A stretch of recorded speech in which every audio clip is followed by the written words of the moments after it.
ಚಳ್ಳಕೆರೆ.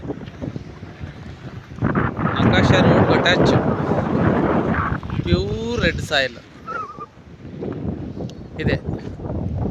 ಅಲ್ಲಿ ಗ್ರೀನ್ ಕಾಣುತ್ತಲ್ವ, ಅಲ್ಲಿಂದ ಹಿಡಿದ್ಬಿಟ್ಟು ಲಾಸ್ಟಲ್ಲಿ ಒಂದು ಮರ ಕಾಣುತ್ತೆ ನೋಡಿ, ಅಲ್ಲೇವರೆಗೂ 3.5 ಎಕರೆ ಪ್ಯೂರ್ ರೆಡ್ ಸಾಯಿಲು. ಸುತ್ತಮುತ್ತೆಲ್ಲ ಬರೀ ತೋಟಗಳು ನೋಡಿ, ತೆಂಗಿನ ತೋಟ ಇದೆ, ಎಲ್ಲ ಅಲ್ಲಿ ತೋಟಗಳಿದೆ. ಟಾರ್ ರೋಡಿಂದ ಕೇವಲ 500 ಮೀಟರ್ ಅಷ್ಟೇ, ಕೇವಲ 500 ಮೀಟರ್ ಟಾರ್ ರೋಡಿಂದ. ಒಳ್ಳೆ ವಾಟರ್ ಸೋರ್ಸ್ ಇರೋ ಏರಿಯಾ.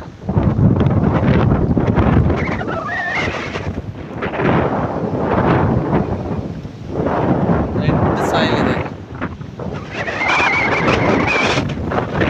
ಎಲ್ಲ ಪ್ಯೂರ್ ರೆಡ್ ಸಾಯಿಲ್. ಎಲ್ಲಿಂದ ಎಲ್ಲಿಗೆ ಹೋದ್ರೆ ಕೆಂಪು ಬರೀ.